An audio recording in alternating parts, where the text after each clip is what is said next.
It's no secret I dislike certain elements Steven Moffat has introduced into the mythology of Doctor Who. So here's my opinions on the problem with Steven Moffat, starting with the Moffat-era Doctors.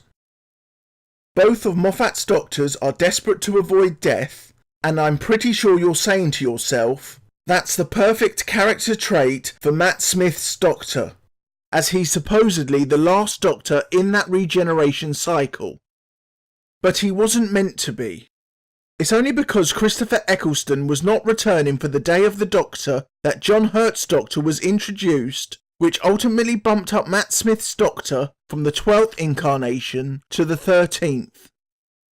Other signs that Matt Smith wasn't meant to be the last Doctor show up in various episodes where he was supposedly going to regenerate, or when he uses his regeneration energy to heal River Song. So we move on to the 14th Doctor. And why exactly is Peter Capaldi's Doctor afraid of regenerating? Okay, so he may not want to die, that's understandable for a human, but he's a Time Lord. A Time Lord that's recently received a new regeneration cycle. He won't die as he'll survive, but just with a different exterior.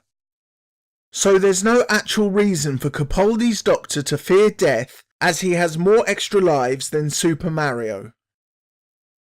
I can't help but feel that Moffat projected too much of himself and his own insecurities onto the Doctor when he really should have used those character traits on the companions. Speaking of which, let's have a little quiz. We'll start with question 1, because that's logical. Which companion was separated from the Doctor for an extended period of time after being told to wait for him?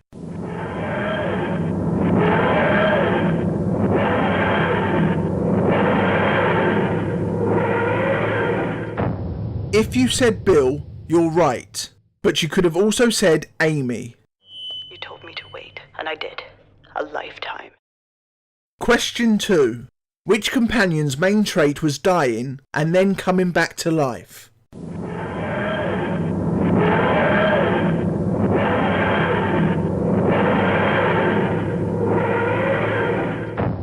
If you said Rory, you're right. But I'm afraid the answer I was looking for was Clara. Question 3. Which companions have had or hinted towards having sexual relations with a person of the same gender?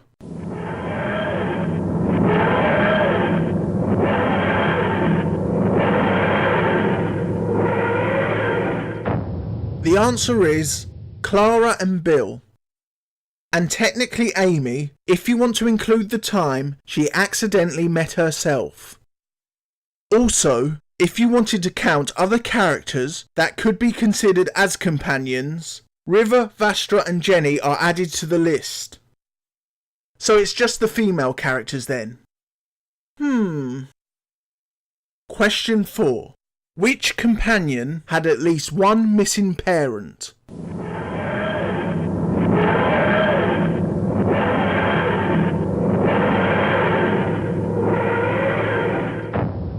That's right, it's all the female characters again. Now you're probably thinking, what about Rory? We only ever met his dad. Which is true, but in the Rebel flesh, Rory claims his mum is a fan of Dusty Springfield, not that she was a fan, which indicates she's still alive. So by going through the previously listed checkpoints, what would be Steven Moffat's idea of a perfect companion? A young sexually open female who has at least one absent parent, possesses the ability of multiple resurrections, and will wait patiently for the Doctor to save her, no matter how long that may take. So none of the female companions tick all those boxes, but they all come pretty damn close. I've already mentioned the resurrection of dead characters, so let's move on to the other tropes that Moffat uses time and time again, starting with the supposed villain turning out to be alien technology that doesn't know any better.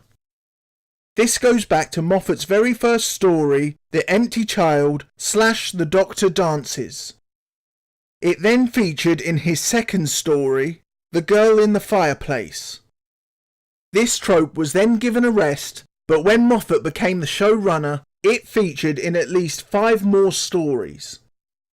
And for a show that has no real restrictions on what can and cannot happen, it's shocking that we got the same basic storyline 7 times within 12 years. The next overused trope is making the Doctor a godlike entity where the mere mention of his name can frighten away most of the evil in the universe. It happened several times during Moffat's run, but it officially started in the Silence of the Library / Forest of the Dead storyline. But the Doctor's godlike status is completely overlooked when Moffat writes about the Doctor's past, which essentially makes the Doctor more human, as we've now seen him as a child in Listen, and we've also found out the supposedly real reason why the Doctor originally left Gallifrey. He was scared of the hybrid. So scared that he waited until he was a grandfather before running away.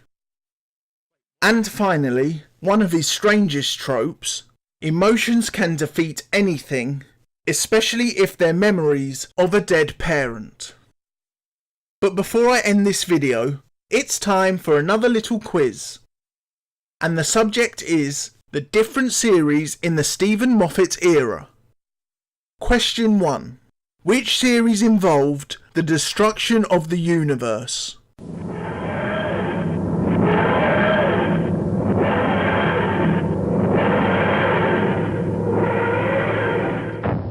The answer is Series 5, 6 and 9.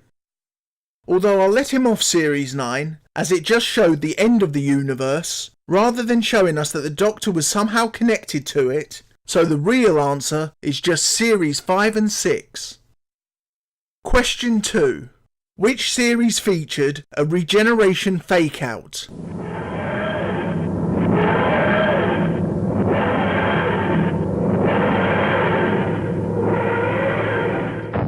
Series 6 and 10. Question 3. Which series featured a black character being converted into a Cyberman?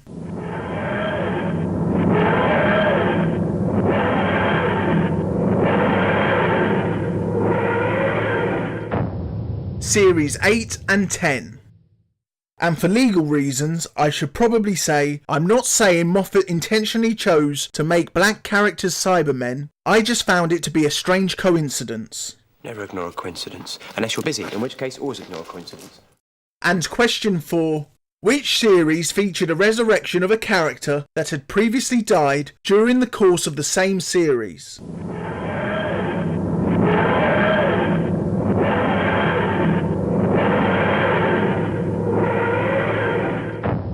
That's right, all of them. Series 5 had Rory, Series 6 had the Doctor, although it was a trick, the intent remains the same. Series 7 had Clara, Series 8 had Danny, Series 9 had Clara again, and Series 10 had Bill.